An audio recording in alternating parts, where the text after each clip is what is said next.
quieres para prestar atención, ¿vale? Muy bien, vamos a ver. Dios, gracias por la mañana ya que tenemos y hemos estado llenándonos con verdades, dándonos confianza de lo que tenemos delante de nosotros es tu palabra y que cambia nuestras vidas. Gracias por permitirnos el lujo de estar todos juntos aquí con plena libertad. No nos sentimos agredidos en ninguna manera, nadie nos está amenazando y tenemos la libertad de estudiar, aprender, escuchar de tu palabra. Gracias por el gobierno por el cual vivimos bajo ello ahora. Las autoridades que nos habilitan estas libertades. A menudo somos unos quejicas, nos quejamos por lo que a lo mejor no estamos de acuerdo o algo por el estilo, pero damos gracias por la libertad que tenemos por vivir en este país y este gobierno. Ayúdanos a escuchar solo lo que es verdad, solamente la verdad y totalmente la verdad. Y si decimos algo, tanto David como mi persona, algo que no es verdad, pido que caiga en oídos sordos, que no escuchen, que no presten atención. Si lo que digo necesita ser corregido, pido que mis hermanos me corrijan y me ayudan a ver la verdad. Queremos más luz que calor en estas conversaciones. Ayúdanos, Señor. En nombre de Jesús. Amén. Muy bien, hemos ya construido o empezado a cavar los cimientos de nuestro tiempo juntos, la base de lo que vamos a continuar en la apologética. Sabemos que somos llamados a responder a las pegas de inconversos, habiéndonos preparado para ese momento inesperado, pero que nos lleva a expresar la esperanza y recomendar a Cristo a ellos, a nuestros amigos. Hay muchas pegas y no sabemos cuáles nos lo van a lanzar en un momento. Así que hay que tener una herramienta o herramientas preparadas para poder ejercer esta arte que dijimos, el arte de defender tu fe y recomendar esa misma fe a otros como algo que tú también deberías aceptar, creer, confiar en ello.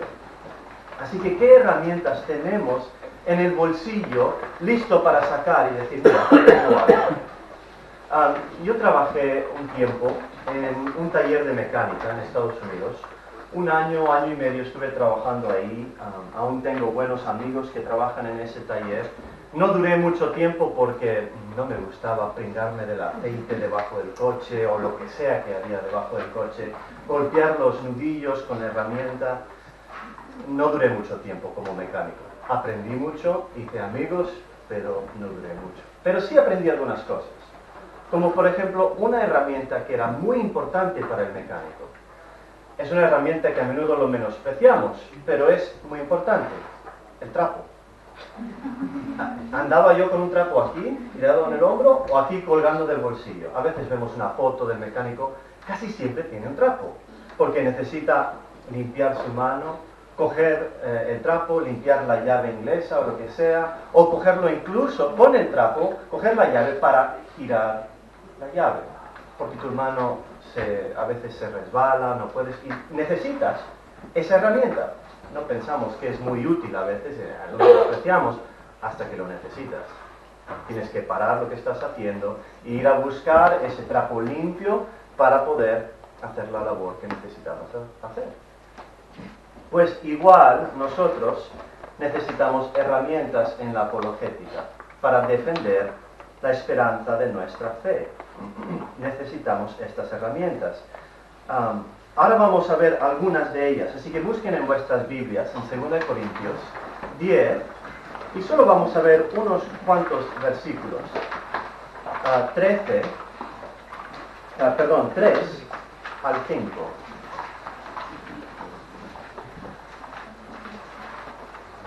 Sigo en Primera de Pedro. Segunda de Corintios.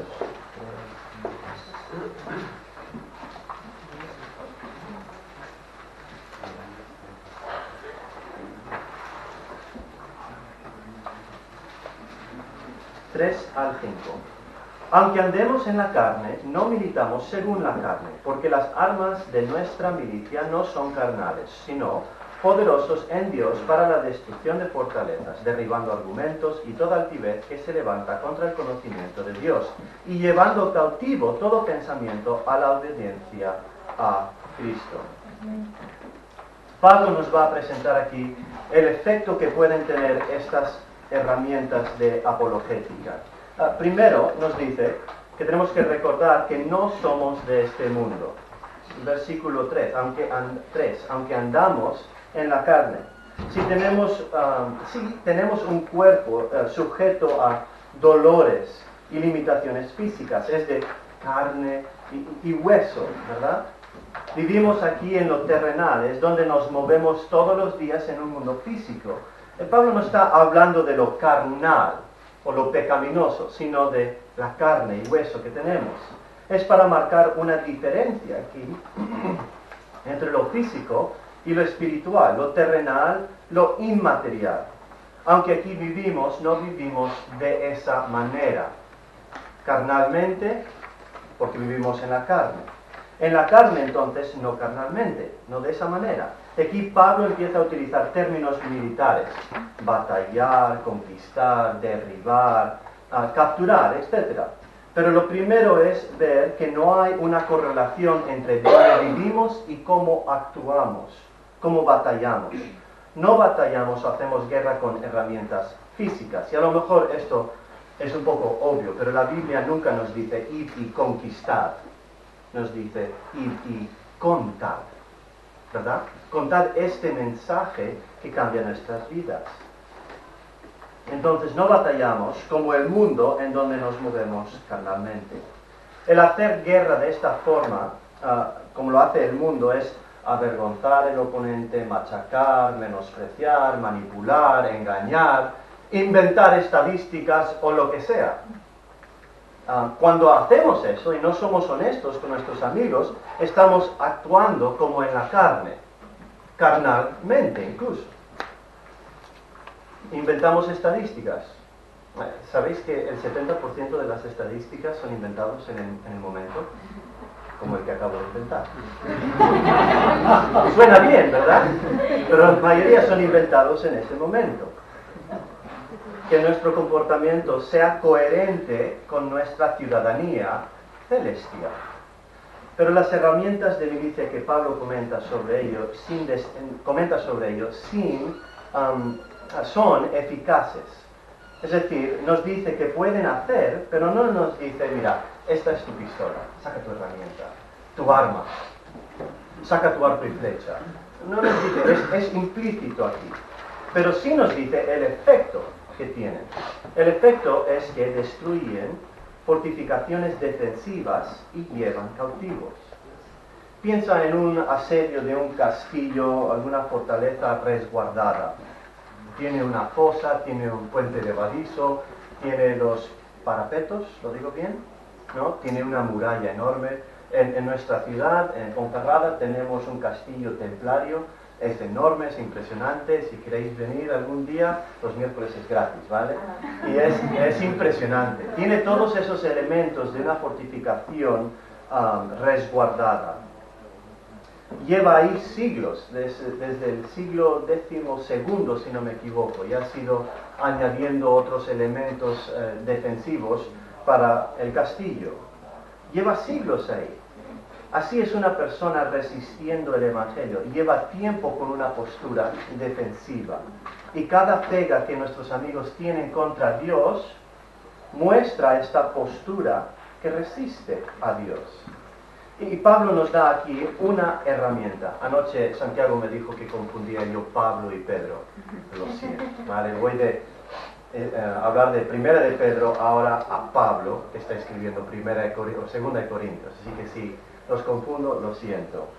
La primera arma que nos dice aquí es que es poderosos en Dios. Dios es la arma. No somos poderosos en uno mismo, sino en Dios. Las herramientas que tenemos son precisamente para ayudar a asediar estos castillos resguardados.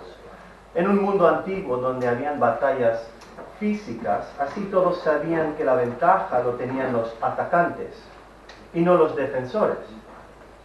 Eventualmente el castillo iba a caer a las manos del enemigo si solo eran suficientemente pacientes, podían esperar en ese asedio, podían esperar y eventualmente caería. Cuanto más nosotros que tenemos a Dios de nuestro lado con su arsenal. Por eso Pablo dice que son poderosos en Dios, no poderosos en ti mismo, poderosos en Dios. En Dios se encuentra esa fuerza poderosa. Poderosa no, lo siguiente, poderosísimo.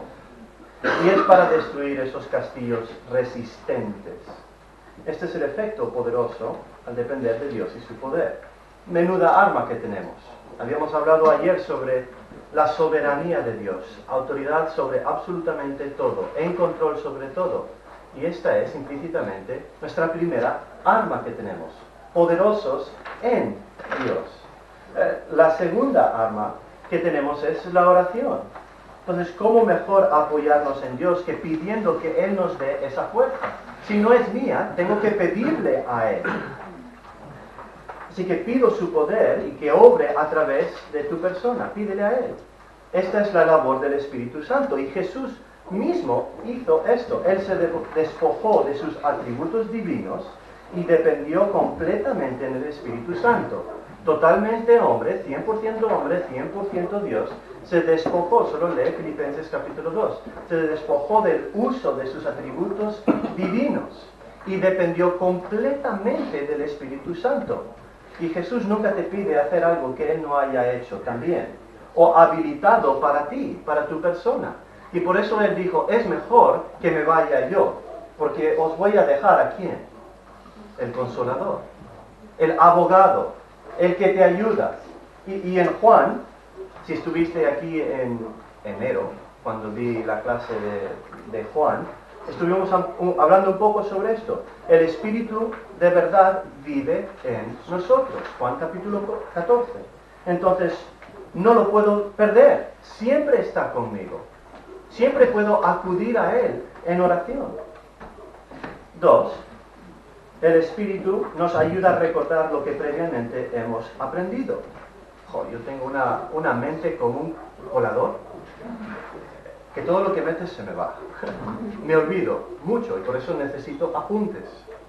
Por eso necesito memorizar, porque fácilmente olvido. Pero cuando tenemos el Espíritu Santo, Él nos ayuda a recordar verdad. Y vamos al siguiente. El Espíritu nos declara la verdad. Porque si somos honestos, somos fábrica de mentiras. Yo me miento a mí mismo y vosotros me mentís a mí. Y me los creo. Me lo como. Y empezamos a repetir mentiras. Y por eso necesitamos al Espíritu Santo que nos ayude a recordar lo que es verdad. Menuda arma que tenemos constantemente con nosotros, sea donde sea que estemos. Solo hace falta pedir la ayuda del Espíritu Santo en oración. Y ahora, una pequeña duda. Cuando tienes un compañero, un amigo que te pone esa pega, esa objeción, no hace falta decir, espera un segundín que necesito orar. Lo puedes hacer antes, lo puedes hacer en el momento, en tu mente, ¿verdad? Y después, incluso. Yo recuerdo, tuve unos amigos, habíamos organizado una pequeña mesa redonda donde íbamos a tratar diferentes temas sobre la religión, creencias de nuestra fe. Y quedábamos una vez al mes más o menos para conversar. Había un panteísta, un budista, más o menos budista, había un inclusivista y un amigo que practicaba hechicería y un cristiano. Parece que voy a empezar a contar un chiste, ¿no? Todos y quedábamos para conversar. Y yo recuerdo cada vez andando hacia el bar para quedar con mis amigos, orando y diciendo, no sé cómo va a salir esta conversación, no sé qué preguntas van a hacer o qué preguntas necesito yo hacer, ayúdame. ayúdame. Me intimidaba muchísimo. Y en algunos momentos parecía que los 4 amigos iban en contra de mi persona. Y claro, yo pensaba muy diferentemente que ellos. Y en esos momentos me detenía para orar en mi mente, para poder responder lógicamente, dando una defensa, un razonamiento por mi fe. Pero cuando decimos destruir, para aclarar otra vez algo más, destruir fortalezas, no estamos diciendo que estas armas destruyen personas. No, ese no es el objetivo de estas armas. Destruimos conceptos erróneos que personas han creado y han creído, o otros han creado y nosotros nos lo hemos tragado. No destruimos personas. Esto no es una batalla por la mente, es una batalla por el corazón de nuestro amigo. Solo lee el Evangelio de Juan y vas a ver cuántas veces personajes en el Evangelio de Juan rechazan a Jesús, no por falta de evidencia, no por falta de lógica, no por falta de razonamiento, sino su problema mayor con Jesús es un problema moral, es un problema de corazón. Lee Juan capítulo 11. Personas ven que Jesús resucita a Lázaro y rechazan. De la muerte, Jesús lo saca de la tumba y lo rechazan. Plena evidencia. Y dicen, no quiero. Y ese es el mayor problema que nuestros amigos tienen.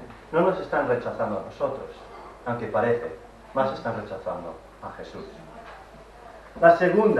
Segundo punto es destruir fortalezas resguardadas. Este es el efecto para la destrucción de fortalezas. Versículo 5. Derriba argumentos, específicamente murallas que se han elevado sumamente alto en contra del conocimiento de Dios, dice Pablo. La fortaleza es incredulidad. No creo en Dios, o no creo que un Dios existe, o no creo en tu Dios. Estos son los argumentos que escuchamos hoy en día, a menudo. No, Dios no existe. Yo sé que Dios no existe. Me gusta hacer la pregunta, ¿sí? ¿Sabes que no existe? ¿Cómo sabes que no existe? Porque a lo mejor tú estuviste en un lugar y él estuvo en otro lugar. ¿Has buscado ahí? ¿Cómo sabes que Dios no existe? Les decimos a nuestros amigos que tengan un buen día y adiós. A veces porque nos intimida. Tuve un vecino que siempre me respondía de esa manera porque no quería hablar conmigo. Decía, hola, buenos días. Adiós. Tajantemente. No quería hablar conmigo. A veces nos sentimos de esa manera y queremos decir en esos momentos, cuando nuestros amigos responden tajantemente, cortamos la conversación y nos vamos. Descartamos sin hacer ni una pregunta. Entonces, lo primero que el creyente tiene que hacer es empezar a tantear y buscar cuáles son las bases de estas fortificaciones, los cimientos de las fortificaciones de estos amigos y sus pensamientos. Esto solo se logra al hacer preguntas, al fomentar una conversación, al continuar conversando en vez de apagar, cortar y vámonos. Así que la tercera herramienta para mí es las preguntas. La mayor parte de nuestro tiempo vamos a hablar sobre esta herramienta, esta arma, en esta batalla espiritual para los corazones de nuestros amigos. Esto es no la herramienta más importante, porque Dios lo es, dependiendo del Espíritu Santo, pidiendo, acudiendo a Él. Hacemos estas preguntas. Así que pregunta y pregunta otra vez. Las preguntas son muy eficaces. Solo considera cómo Dios los ha utilizado desde el principio. Cuando Adán y Eva pecaron en el huerto de Edén, ¿qué hicieron ellos? Se escondieron, ¿verdad? Huyeron de la presencia de Dios. Y lo primero que Dios hace es hacerles una pregunta. ¿Dónde estás? ¿Acaso la pregunta es sobre geografía? ¿No sabía Dios dónde estaba Adán y Eva? Es más para ellos, para que se den cuenta ellos qué ha sucedido en su relación con Dios. Hay una distancia ahora y por eso huyen en vez de querer acercarse a Dios. Jesús utiliza preguntas a menudo en sus conversaciones con personas para ayudarles a ellos a descubrir el problema que ellos tienen. Esto es lo que les está obstruyendo, les hace descubrir lo que está obstruyendo el poder ver la verdad del Mesías, de Cristo, y disfrutar de una relación con Él. Tengo aquí el pequeño juego de Jenga. ¿Habéis jugado alguna vez Jenga? ¿Sí? Cuando empezamos a hacer preguntas, uy, mira cómo ya se mueve, solo por pisar aquí. Mira, vamos tanteando, ¿verdad? Haciendo preguntas y vamos sacando uno a la vez. Y el efecto, eventualmente, ¿qué va a ser? Se cae. Tú no quieres ser el último, ¿verdad?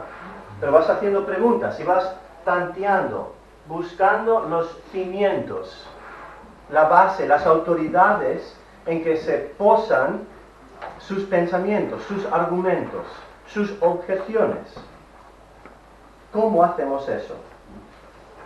Intimida, no sabemos a dónde se va a dirigir la conversación, pero por eso ya tenemos listos en el bolsillo una herramienta para hacer preguntas, para continuar la conversación.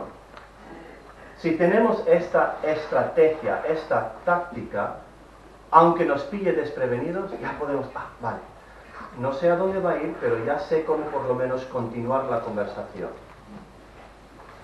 Entonces, sabiendo eso, y en el espíritu de 1 Pedro 3:15, dependiendo del Espíritu Santo y acudiendo a Él, queremos hacer más, queremos estar preparados, y hacemos eso al tener esta táctica. Y os doy el primer punto. ¿Listos para derrumbar argumentos? Lo primero es, no hagas preguntas. Espera, me acabas de decir, haz preguntas. Y ahora me dices, no hagas preguntas. Lo primero es, afirma la verdad de la pega que tu amigo, tu vecino, tu compañero de trabajo te ha dado, te ha propuesto. Es decir, él te ha puesto una pega y es una observación muy chocante, pero busca la pizca de verdad que hay en esa objeción. No tienes que afirmar que esa pega es verdad. Busca afirmar algo que ha dicho que es verdad, como por ejemplo, me he dado cuenta que lo has pensado mucho eso tú. ¿Sabes? Ese pensamiento es muy interesante y lo he escuchado por otras personas. Me parece que lo has pensado y lo has estudiado un poco sobre ello. Una vez más, no afirmas la pega, pero afirmas algo que es verdad sobre la pega, como por ejemplo el dolor que esa persona ha sufrido, una experiencia en su vida. Lo siento que eso ha sucedido en tu vida, me da mucha pena que hayas padecido eso, me gustaría hablar más sobre este tema contigo. Busca algo en que puedes decir positivamente y que es verdad. Una de las pegas que a menudo escucho, probablemente es la pega que he escuchado más desde que he llegado a España. En agosto cumplo 6 años viviendo en España. Y la pega va algo así. La religión ha causado tanto daño, ¿para qué quisiera yo seguir cualquier religión? ¿Habéis escuchado esa pega? Sí. A veces es formulado de distinta manera, pero lo general es, la religión ha causado tanto daño. Y lo he escuchado tantas veces que ya tengo una respuesta un poco memorizada. ¿Sabes? Tienes toda la razón. La religión ha causado muchísimo daño a muchísimas personas. Pero ¿sabes quién estaría más de acuerdo contigo? Es Jesús. Él fue crucificado por religiosos. Y es más, no sé si lo sabías, pero la Biblia es más anti-religiosidad que cualquier otra cosa. Quiere tratar más con una relación. ¿Alguna vez lo has leído? Te invito a leerlo conmigo. Nos tomamos un café con leche en algún momento y lo leemos juntos. Hace 2 semanas dije estas mismas palabras a un amigo mío. Porque surgen una y otra vez. Y si estamos preparados para dar una respuesta, podemos también dar una invitación a, míralo tú, por ti mismo. Porque la fe, como dijo el pastor David, la fe viene por el oír y el oír por la palabra de Dios. Queremos llevarles a la fuente, a que ellos vean por sí mismo. Y si afirmamos algo, entonces ahora podemos hacer más preguntas y tener una conversación. Le has prestado atención a ellos, le has escuchado, y ellos se dan cuenta que estás escuchando lo que ellos dicen, has afirmado alguna inquietud que ellos tienen. Lo segundo es descubrir con ellos. De esta forma, recordando, estamos intentando destruir las fortalezas, esos pensamientos, descubrir con ellos, ayúdales a encontrar la base, la autoridad de sus resistencias al hacer preguntas. ¿Cómo llegaste a esa conclusión? Es interesante, pero ¿cómo llegaste a tener eso? ¿Por qué piensas así? Esto les hace a ellos discernir lo que les está motivando a pensar de esa manera. A lo mejor ellos ni siquiera se lo han planteado. No han pensado de dónde ha salido este pensamiento. Y solo con escucharse a sí mismos dicen, no sé, no me gusta ese pensamiento. Y puedes decir, mira, yo también he leído Dan Brown. Es muy interesante ese libro, la verdad es que me gustan sus novelas, pero tú sabes que es ficción, no es verdad. La peli también mola, pero te animo a leer el libro, la Biblia, ir a la fuente, ¿no?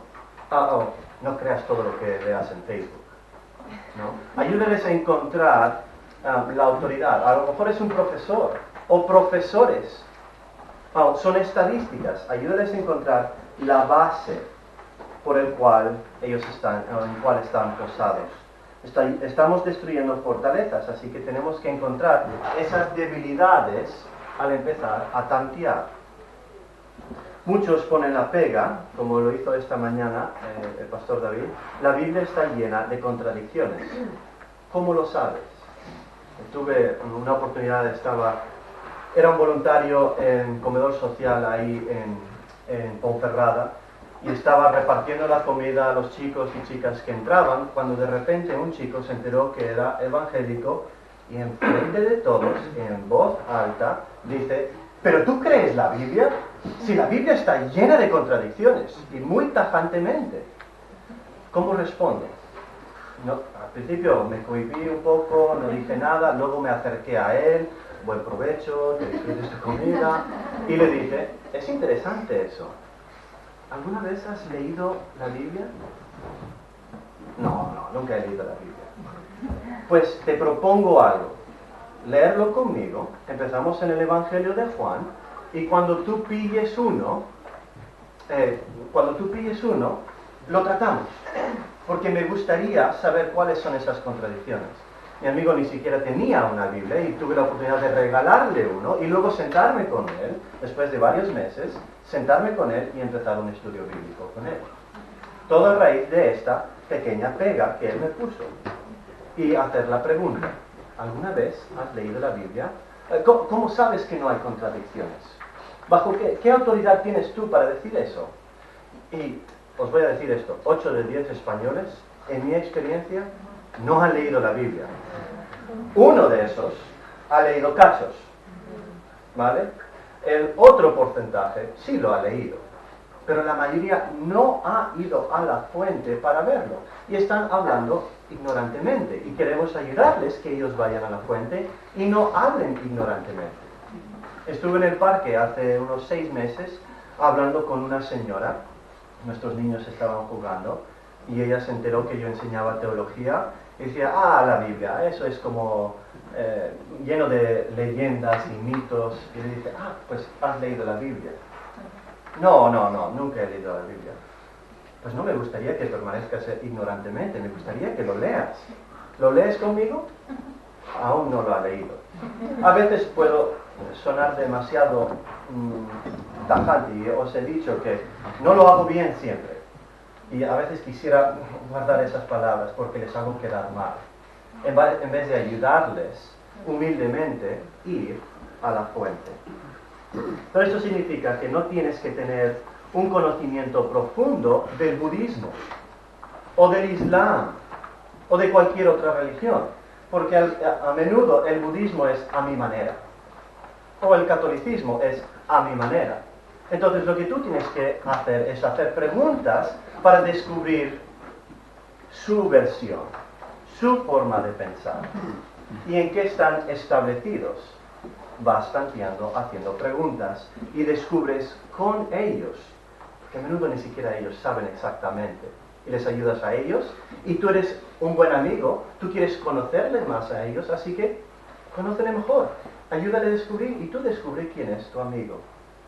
3, letra C, adopta su cosmovisión.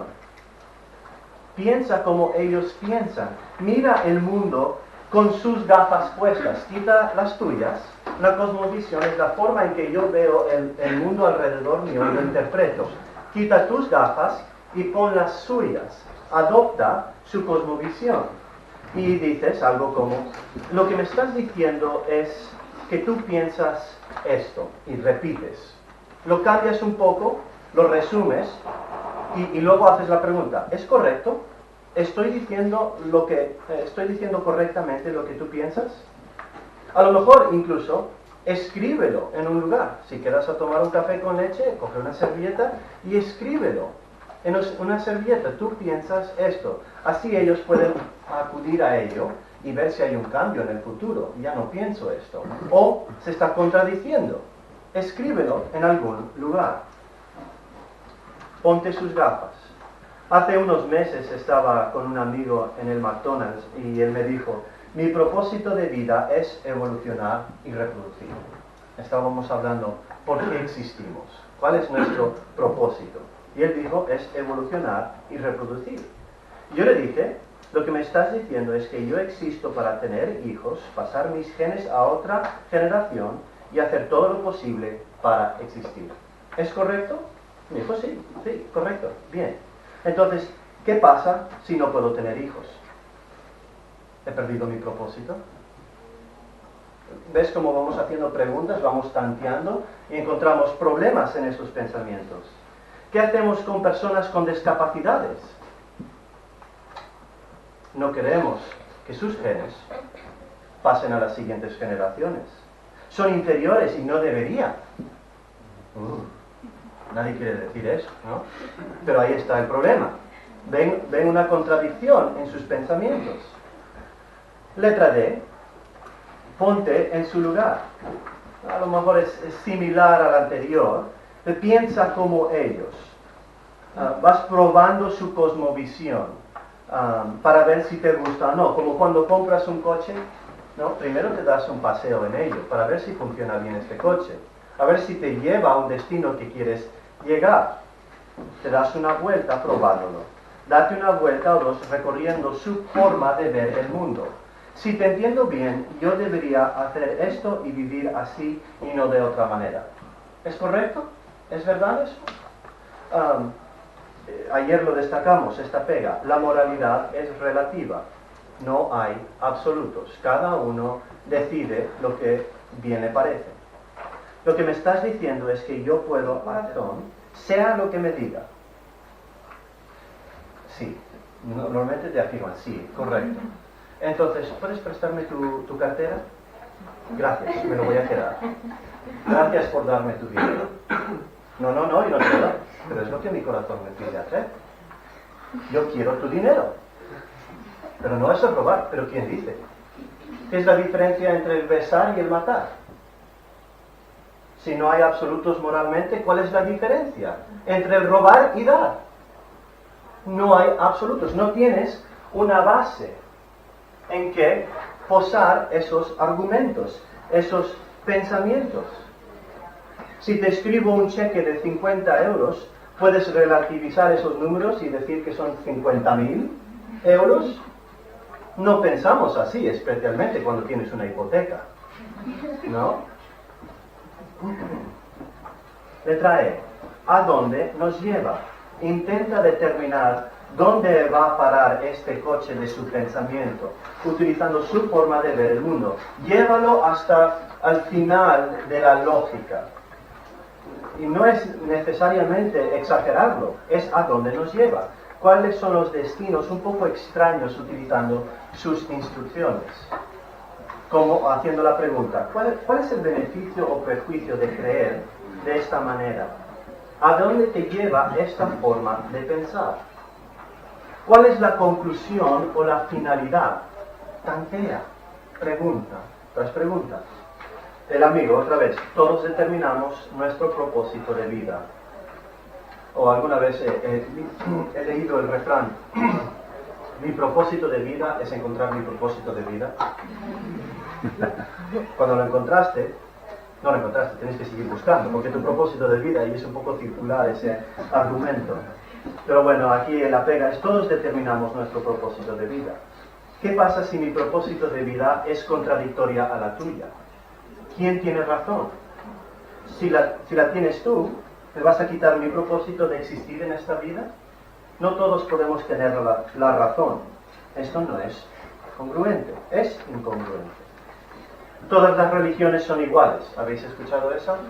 Y el ejemplo que dio del elefante viene de, no recuerdo quién era, un filósofo que sacó ese argumento, o creo que viene de la India, en algún lugar, donde todas las religiones son iguales, solo que tienen diferentes elementos. Y están cogiendo uno la trompa, otro la pierna, otra, y va hablando de esa manera. Pregunta que le puedo hacer, o le puedes hacer a tu amigo. ¿Has estudiado más que una religión? Esto no puede ser así. Si una o más de las religiones usan lenguaje exclusiva, se estarían contradiciendo. Por ejemplo, cuando alguien dice, yo soy el camino, la verdad y la vida. ¿Quién dijo eso? Jesús. ¿Da pie a otra opción? Dice, yo soy un camino de muchos. No, yo soy el camino, la verdad y la vida. Es una declaración exclusiva. Jesús utiliza este lenguaje exclusivo para hablar de cómo entrar en una relación con Dios. No da pie a otras formas. Es absoluto y contradictorio a otros. No puede ser algo y no algo a la misma vez y en la misma relación. Yo soy padre y soy hijo, pero no puedo ser mi padre y mi hijo. Eso sería contradictorio. Creer así nos lleva a pensar contradictoriamente y no queremos vivir de esa manera. Letra F. Ayúdales a reconsiderar. ¿Puedes vivir con esa conclusión? ¿Puedes vivir de esa manera consistentemente? Muestra de una forma sensible, humildemente, donde ellos se han contradicho y no viven consistentemente. ¿La moralidad es absoluta o no lo es? Dices un absoluto al decir que no hay absolutos. ¿Estás seguro que quieres pensar de esa manera? ¿Estás seguro que quieres vivir así? ¿Vives así en todas las áreas de tu vida o solo en lo que te conviene?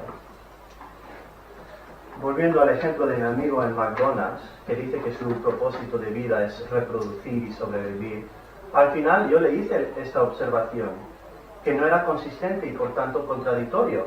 Y mi amigo lo reconoció. Dijo, sí, tienes razón, me estoy contradiciendo. Lo cual le honra. Que él admita, sí, tienes razón, Johnny, no estoy pensando correctamente.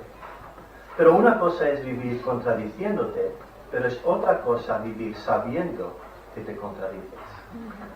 Y le hice la pregunta otra vez, ¿estás dispuesto a continuar viviendo de esta manera, sabiendo que es una contradicción? Eventualmente la torre va a caer, se va a desplomar. Normalmente no sucede con una sola conversación, tarda muchísimo tiempo. Tengo un amigo que empezamos subiendo el monte conversando, saliendo a pasear todos los jueves por 1 hora en la noche. Y luego empezamos un estudio bíblico los sábados. Llevamos 3 años ahora en un estudio bíblico juntos. Hemos estudiado no sé cuántos libros de la Biblia. Bueno, podría contarlos. Solo hay 66, pero varios libros de la Biblia juntos. Y ha empezado a derrumbar por sí mismo. Él lo está haciendo. No, veo que estoy cambiando. Veo que esto ya no lo creo, cuando antes yo sí pensaba esto. Él mismo lo está haciendo, porque él está pensando y está viendo la palabra de Dios. La siguiente sesión que quiero tener con vosotros es cómo recomendar que ellos vean por sí mismos también. Ahora lo que estamos haciendo es esto, tanteando, y eventualmente se cae completamente. Hay más preguntas que podemos hacer. ¿Qué quieres decir? Explícamelo. Vosotros podéis hacer mejores preguntas que yo, lo sé, porque soy medio guiri, medio peruano, medio no sé qué, un bicho raro, así que podéis hacer mejores preguntas que yo. ¿Por qué crees eso? Dame la razón. ¿Cuál es la razón por la cual crees? ¿Cómo sabes eso? Buscando la fuente de ese pensamiento. ¿En qué lo basas? ¿Cuál es el cimiento, la fundación, la raíz? ¿Cómo llegaste a esa conclusión? ¿De dónde sacaste esa idea? ¿Puedes darme un ejemplo de eso? ¿Cómo estás utilizando esa palabra? Eso es importante porque así podemos asegurarnos de que estamos hablando en la misma línea, definiendo las palabras correctamente. Tienes un vocabulario en común.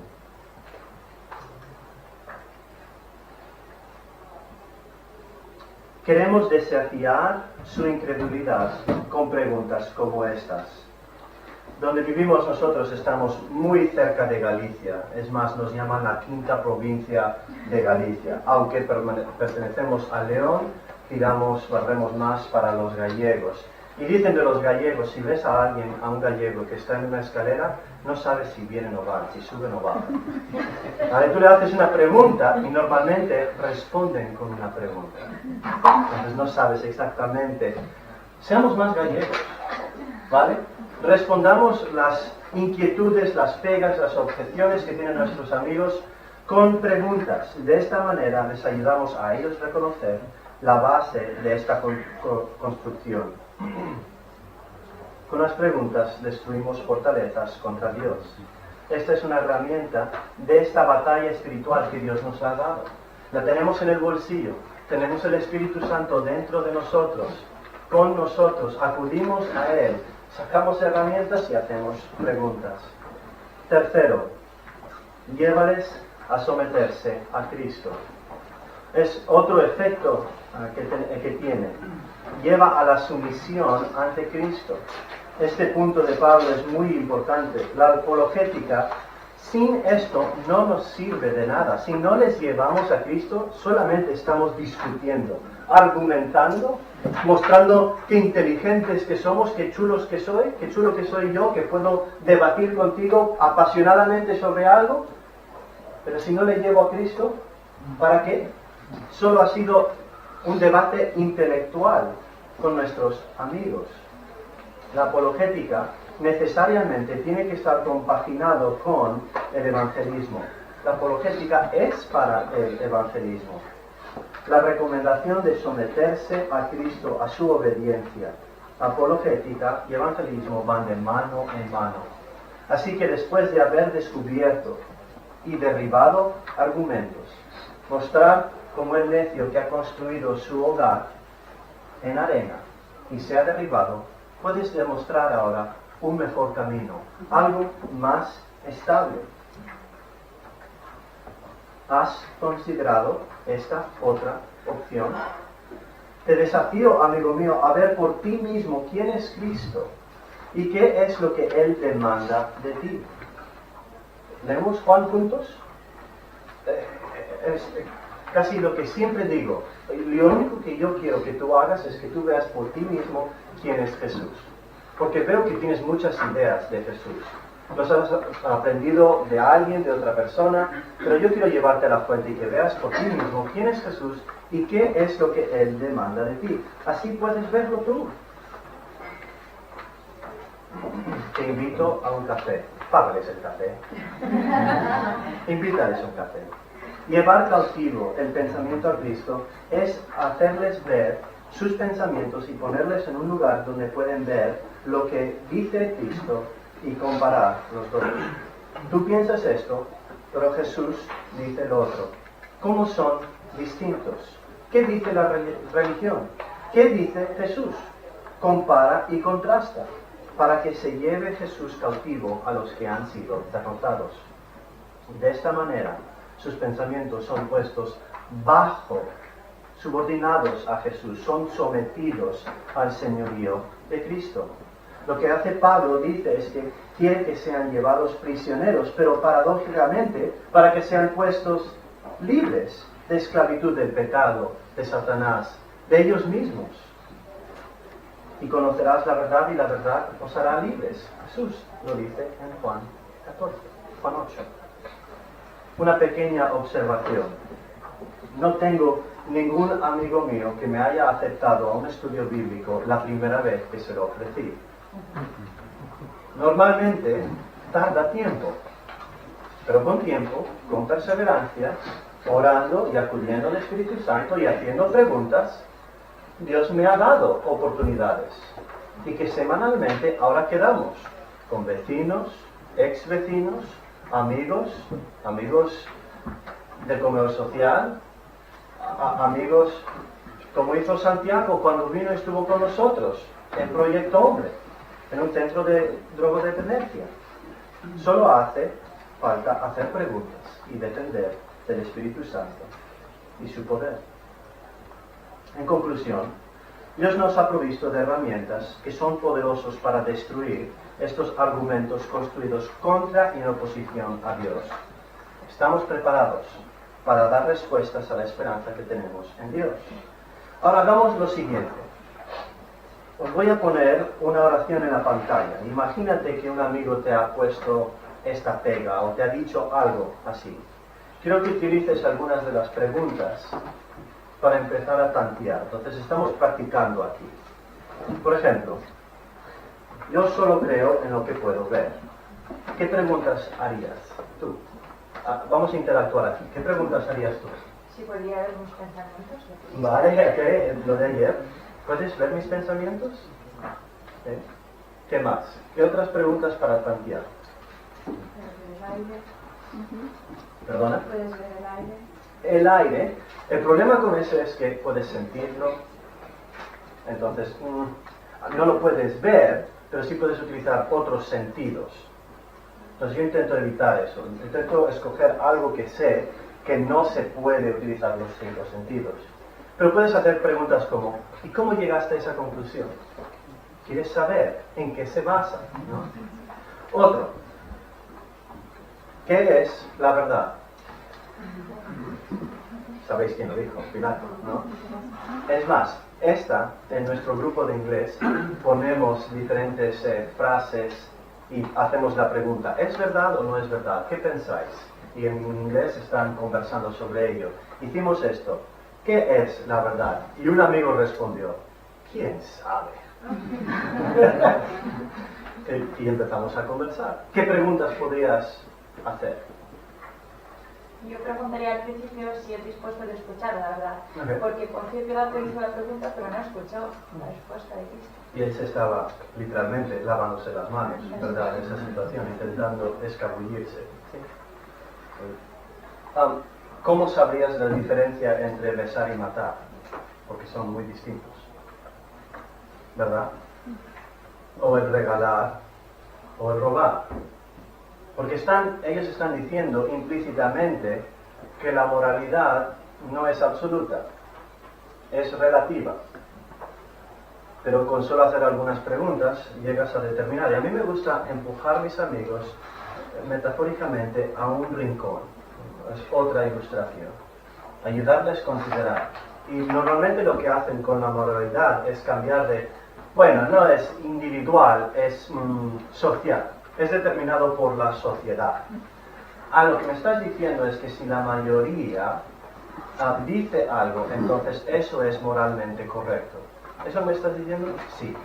Y si estamos 3 o 4, digo, entonces si los 3 de nosotros determinamos que está bien hacerte pagar por el café, obligarte a pagar por el café, está bien, es moralmente correcto. O robarte la cartera, o abusar de ti. ¿Está bien hacer eso? No se puede hacer eso. Tú sabes que no se puede hacer. Vale, pero ¿por qué? Bien, ¿por qué no se puede? Bueno, tenemos que mirar países. Países. ¿Puedes pensar en la historia en donde no funcionó esto a lo largo de la historia? ¿En algún momento donde un país decidió imponer su moralidad? Los alemanes. Te lo pone en bandeja. Entonces, si no es la sociedad lo que determina la moralidad, ¿en qué basas lo que estás diciendo? Yo te puedo recomendar algo, ¿sí? pero tú qué me recomiendas a mí. Otro, mi libertad termina donde empieza la tuya. ¿Habéis escuchado este? No sé quién dijo esto. He buscado en internet, a veces me salta Santo Tomás. ¿No? De la ley. De la ley. Sí. Vale, yo he visto Santo Tomás de Aquino. No lo sé. Y a veces es dicho de diferente manera. ¿Qué preguntas haríais? ¿Dónde está el borde? ¿Dónde está el límite? ¿Cuál es el límite? ¿Y qué pasa si mi libertad es cruzar indiferente a la tuya y invadir tu límite? ¿Qué sucede? Es otra forma, suena bien, suena muy bonito, como mi propósito de vida es encontrar mi propósito. Suena bonito, pero cuando lo pones en práctica es que no funciona, se desploma. Creo que tengo uno más, ¿no? Ahí está, terminamos, eso es para la siguiente sesión. Hacer preguntas, afirmar, utilizar las herramientas que Dios te ha provisto. Busca conocer a tus amigos más, es lo que quieres hacer. Quieres conocerles más para poder saber de mejor forma llegar con el Evangelio, porque tienen pegas, tienen resistencias, pero si no descubres esas pegas, no vas a poder aplicar el Evangelio a sus vidas. Terminamos en oración. Dios, gracias por nuestro tiempo. Bueno, quiero comentar rápidamente sobre este tema. Bueno, ya hemos hablado un poco de la parte arriba de esta tabla. Ya tenemos el Nuevo Testamento, tenemos muchos manuscritos del Nuevo Testamento, como hemos comentado esta mañana. Ya hemos hablado del Antiguo Testamento y los libros deuterocanónicos que van a la Vulgata. No comenté la Septuaginta, pero eso es una traducción que hacen los mismos judíos en los años, bueno, en los siglos I y II antes de Cristo. Hacen una traducción de la Biblia en hebreo al griego y ahí tenemos estas Septuaginta. Supuestamente eran 70 traductores, realmente eran 72 porque eran 12 de cada tribu, y ellos hacen esta traducción. Hay libros que son la traducción es muy mixta, hay secciones que es una traducción, lo que podríamos decir que es muy fiable, muy buena, y otros sitios que la traducción varía mucho. Incluso hay secciones que si ves una Septuaginta hoy en día, hay libros que tienen la página dividida y tienen dos textos porque hay dos traducciones y no saben cuál es anterior, y entonces ponen a las dos y ahí está. Y esto es lo que realmente empieza a formar la base de la Vulgata, aunque también hay partes de la Vulgata que Jerónimo insiste en volver atrás y traducir desde el hebreo, y no acepta las traducciones de la Vulgata que provenían de la Septuaginta. Bueno, todo esto que nos lleva a la parte de abajo de este cuadro. En la parte que veis ahí en la pantalla arriba, tengo tres grupos. Estos son tres textos, vamos a decir. Primeramente, tenemos el texto masorético, y ya hemos hablado de los masoretas en esta mañana. Estos son estos hombres que copiaban, contaban y pues aseguraban de que lo que decía el texto, eso es lo que ellos copiaban. Este es un texto muy fiable, como hemos comentado en esta mañana, aunque es un texto que obviamente estamos hablando del siglo VI al IX o X de nuestra era, de la época después de Cristo. En griego tengo dos manuscritos ahí. Primeramente tengo el texto Receptus o Receptus, es el texto recibido, es el texto tradicional, y luego después tengo el texto crítico. Esto es un asunto, una simplificación muy grande. Pero bueno, básicamente el texto crítico intenta pues tener en cuenta todos los manuscritos que nosotros vemos hoy en día del Nuevo Testamento. Si veis aquí, no lo podéis ver, pero si veis aquí en lo que tenéis, veis que el textus receptus o el texto recibido proviene especialmente de un grupo de manuscritos, donde el texto crítico pues intenta tomar en cuenta todos los manuscritos que están a nuestra disposición. Bien, ese tema sería un tema para parar y tomar aquí 10, 12, 15 años para hablar, pero no vamos a hacer eso. Pero os digo esto, cualquier persona que te explica eso y dice, es simple. Te ahorras tiempo y no te escuchas, porque no es simple, es muy complicado. Yo personalmente, yo veo que hay mucha lógica en estas decisiones de las pequeñas variaciones que hay entre manuscritos. La mejor sería, y digo, la mejor depende de tus criterios de lo que es mejor y lo que es peor. Yo personalmente os digo mi postura. Yo soy más del texto tradicional. Ahora, no estamos hablando de grandes cambios, estamos hablando de pequeñas cosas, pequeñas diferencias entre los manuscritos, pero mi postura personalmente, yo suelo terminar más en esa dirección del texto tradicional, el texto Receptus, es el texto que nosotros tenemos detrás de la mayoría de nuestra Reina Valera 60. Pero si alguien está usando otro texto, no estamos hablando de herejía. Pero personalmente no estoy tan convencido de que realmente se ha tomado todas las decisiones correctas en esos juicios para decidir al final qué lectura entendemos como la original y las otras entendemos como modificaciones sobre esta lectura original. Bien, pero esto es importante porque esto nos permite establecer un texto tradicional. Un texto tradicional se puede hacer del texto masorético y el texto Receptus. Todas las Biblias que se empiezan a traducir a partir de la Reforma Protestante, todas las Biblias básicamente que nosotros conocemos provienen de este concepto más o menos, con la excepción de las católicas, que realmente no vienen enseguida, porque puesto que la Iglesia Católica había puesto así contra toda traducción, pues tardan siglos realmente en llegar a hacer traducciones al idioma de la gente. Bueno, tenía la Vulgata, ¿y por qué querían hacer más traducciones? La Vulgata era perfecta. Bueno, así que cuando hablamos de la Reina Valera 1602, ahora me preguntarán, ¿y por qué no estás hablando de la Biblia de Oso de 1569? Porque no era Reina Valera, era Reina solamente. Y luego anterior a eso había otras Biblias, pero todas estas Biblias provenían del texto masorético y luego después el texto recíbico. Y por lo tanto tenemos esa Biblia en 1602, que es donde Reina trabaja sobre el trabajo o Valera trabaja sobre el trabajo de Reina. Luego después varias versiones que nos llevan hasta 1909, que también es la versión que nosotros conocemos como la antigua. Esta también se basa en los mismos textos. Pero a partir de ahí empieza a complicarse la cosa. Bueno, he puesto aquí esa RVSBT, esto es la Reina Valera de las Sociedades Bíblicas Trinitarias. No sé si alguien tiene esta Biblia. Ha salido el Nuevo Testamento, el Antiguo está por ahí por salir en algún momento. Ellos mantienen esta tradición del texto tradicional.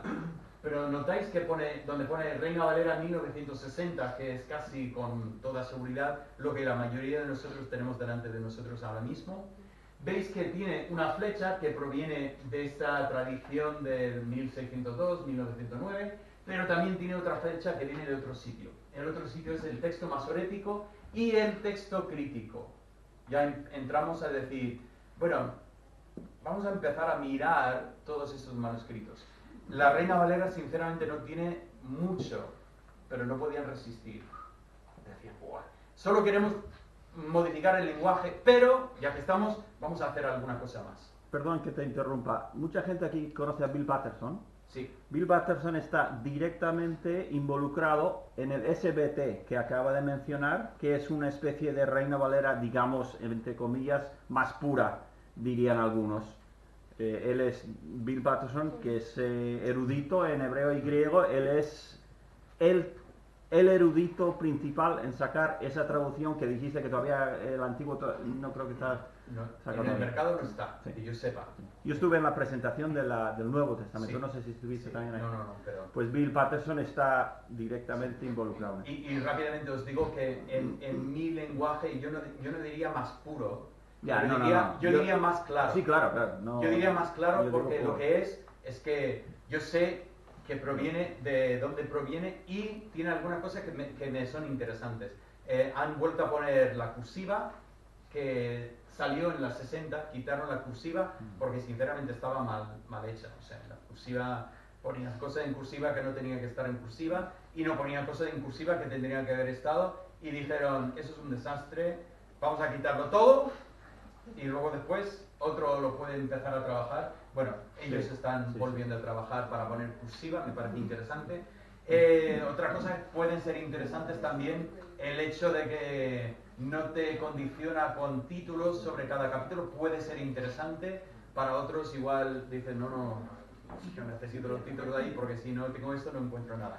Pero ellos lo ven como un valor añadido y lo puedo ver como, porque no quiero que nadie confunda lo que es la palabra de Dios y lo que son palabras de hombres. Y yo sé que una mujer en nuestra iglesia me preguntó, dice, ¿por qué tu Biblia no está de acuerdo con mi Biblia? Porque tu Biblia tiene otro título arriba.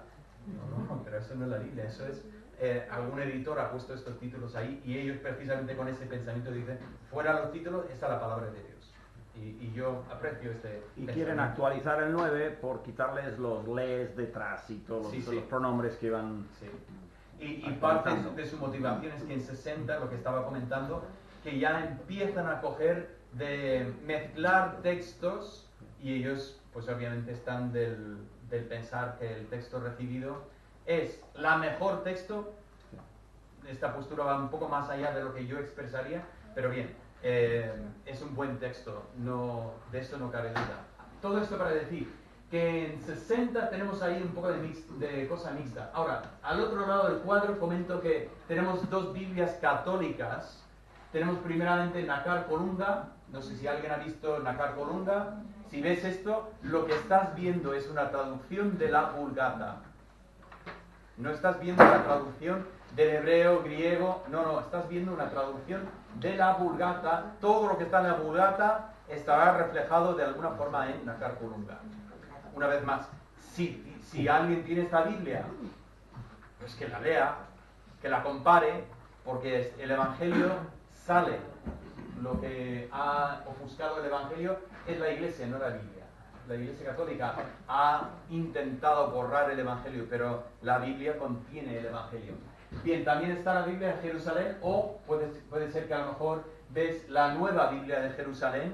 Bueno, son dos versiones básicamente de la misma Biblia, pero esa Biblia de Jerusalén es un poco diferente porque esto proviene de un texto que tiene en cuenta no solamente la Vulgata, sino que realmente vuelve atrás y habla del texto masorético. También miran el texto de la Septuaginta, miran el texto de los libros deuterocanónicos y también, por supuesto, miran el texto crítico. Bien, esas son dos Biblias católicas, son las más comunes. Hay otras, el Padre Estío, puedes encontrar algunas otras, pero no son tan comunes como estas dos que he puesto ahí. Bien, abajo, finalmente, tengo que hablar de esta línea abajo. ¿Qué tenemos aquí? Bueno, tenemos la Biblia textual. ¿Cuántos habéis leído la Biblia textual? Uy, vale, pero un poco más. Bien, la Biblia de las Américas, ¿la conocemos un poco más? Bien, para mí gana el premio del peor título de Biblia en el mercado. A mí me daría vergüenza ir a testificar a una persona y llevar la Biblia de las Américas porque parece que eres mormón. En fin. Luego después la nueva versión internacional, es el más conocido, lo conocemos, la nueva versión internacional. Biblia la palabra, ¿os suena la palabra? Bien. La nueva traducción viviente, ¿cuántos? Mejor, bien. ¿Dios habla hoy? Bien, rápidamente en cuanto a eso. ¿Qué pasa con estas Biblias? Bueno, primeramente, toda esta línea de abajo, toda esta línea proviene del texto crítico.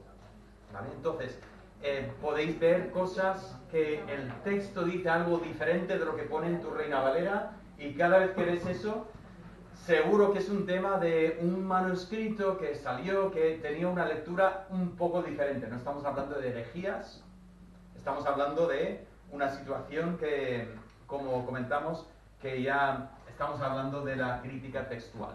Bien, pero ¿qué más podemos decir en cuanto a estas Biblias? Bueno, he puesto aquí esta flecha abajo que pone más literal, más libre. Luchaba un poco con la terminología porque no me gustaba, pero bueno, al final no encontraba nada más que decir. Schleiermacher, que si estudias o quieres leer sobre la traducción, escribió un texto fenomenal sobre la teoría de la traducción, y si no lees otra cosa de la teoría de la traducción, deberías leer Schleiermacher, ¿vale? Entonces es cortito, lo puedes leer, búscalo en internet, y si logras escribir Schleiermacher correctamente, será un éxito, pero aunque no, Google seguramente lo corrige y lo encontrarás. Él dice que solamente hay dos opciones cuando eres traductor. Las dos opciones son: dejas al autor original en paz y obligas a los lectores a hacer un gran esfuerzo para entenderlo, o dejas a los lectores en paz y cambias y modificas al autor para que suene que está hablando en otro contexto para estos lectores. Y básicamente eso describe lo que está pasando aquí. En este lado tenemos traducciones que son más como las que nosotros estamos acostumbrados a leer, que lees y suena como la Biblia. No suena que estás leyendo el periódico, suena la Biblia.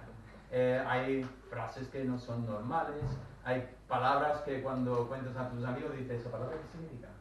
Dices, pero esa palabra no la conoces tú. No, yo pensaba que todo el mundo sabía lo que era dádiva. No, resulta que no. Nosotros somos los únicos que sabemos lo que significa dádiva. Bien, lo que están haciendo, están intentando mantener al autor pues lo más claro posible ahí, pero el que tiene que hacer un poco de esfuerzo es el lector para entender lo que está leyendo. Y están ordenados de una forma más o menos para que veáis.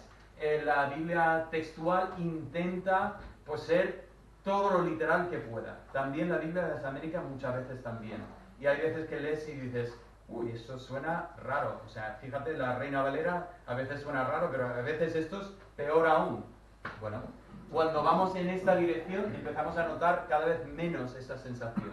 Leemos la nueva versión internacional. Los que habéis leído la nueva versión internacional, igual lo que os ha impresionado era lo fácil que era leer. Que en un momento dices, wow, he leído 3 capítulos y ni me he dado cuenta, porque se lee de maravilla. Sí, pero sacrificamos algo en esta lectura. Cuidado. Yo recomiendo muchas veces que leas de 2 Biblias, porque solo leyendo de una, a veces te cuesta más formar un concepto de lo que está diciendo. Compara, ¿vale? Mi Biblia, que suelo volver a usar una y otra vez, suele ser la Reina Valera 60, pero yo he leído de todas estas Biblias, menos Dios habla. No, esa no, pero de las demás sí.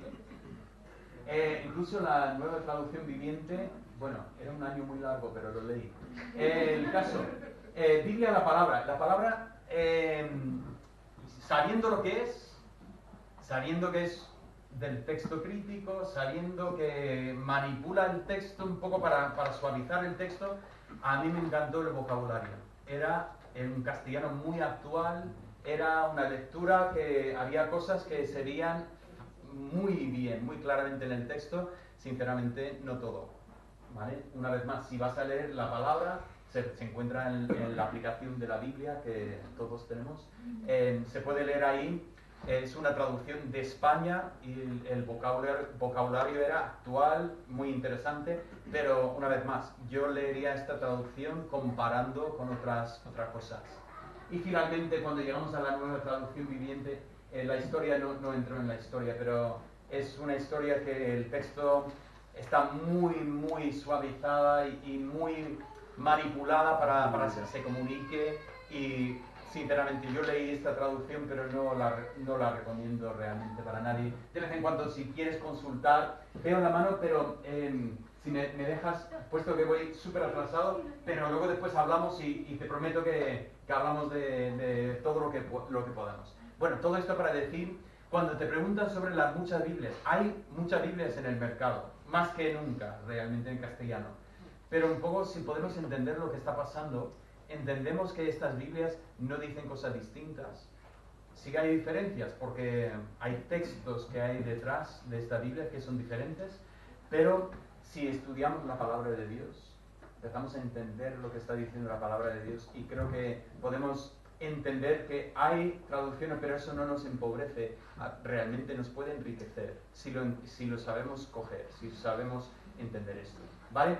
Así que yo sé que estoy hablando súper rápido sobre un tema que es súper complicado, pero espero que esto abra el camino para después hacer más preguntas, estudiar más. Habla con Ivana para que te deje el libro, que ese libro tiene mucha información muy buena, y otros libros más que también tienen información muy importante sobre este tema. Bien, he hablado de estas 3 preguntas. ¿Se puede fiar de lo que dice la Biblia? Sí, 100%. ¿Cómo llegamos a tener la Biblia que tenemos? Una historia complicada, pero es una historia que también nos deja tranquilos. Tenemos la Biblia que es lo que es la palabra de Dios. No nos han metido más libros, no faltan libros, tenemos realmente los libros que son la palabra de Dios. ¿Y por qué hay tantas Biblias diferentes? Bueno, porque se traduce y cada traducción al final aporta algo de la lectura del traductor. No hay tal cosa como una traducción perfecta, y eso lo digo como traductor. Sobre todo, ninguna traducción mía ha sido perfecta, nunca. Bueno, bien. Ahora, vamos a aprovechar la última media hora que tengo y vamos a hablar del otro tema que tenemos para hoy. Y eso es... ese no es. El dilema del mal. O creo que he puesto aquí el problema del mal.